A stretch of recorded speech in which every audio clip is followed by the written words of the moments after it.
Raihan রাফিকে schedule দিলেন না megastar Shakib Khan. Raihan Rafi বলেছেন চলতি বছরে তুফান 2 এর শুটিং শুরু করবেন, কিন্তু প্রোডাকশন হাউস শাকিব খান কেউ অবগত নন। আগামী ঈদে রায়হান রাফির সিনেমা আসবে, আর এই কারণে মূলত সাকিবিয়ানদের হাতে রাখার জন্য তুফান 2 নিয়ে কথা বলেছেন। চলতি বছরেই রায়হান রাফির সাথে কোনো কাজ হবার ন্যূনতম সম্ভাবনা নেই। তুফান 2 হতে পারে 2026 অথবা 2027 সালেও হবার চান্স নেই।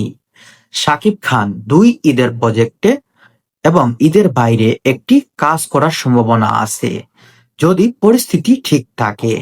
কিন্তু রায়হান রাফি চালাকির মাধ্যমে সে আলোচনায় থাকার জন্য তুফান 2 নিয়ে অ্যানাউন্স করেন। দর্শকদের যে আবেগটা সেটা কাজ করানোর জন্য, সাকিবিয়ানদের তার পাশে রাখার জন্য তিনি একটা টোপ দিলেন।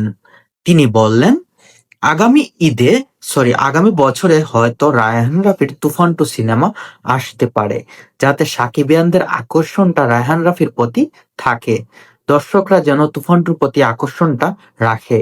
কিন্তু শাকিব খানের যে সিনেমা শিডিউল 3-4টা সিনেমা করতে যাচ্ছেন, সেগুলো আমার মনে হয় শেষ করতে করতে 2027 সাল কিংবা 2028 সাল সেটা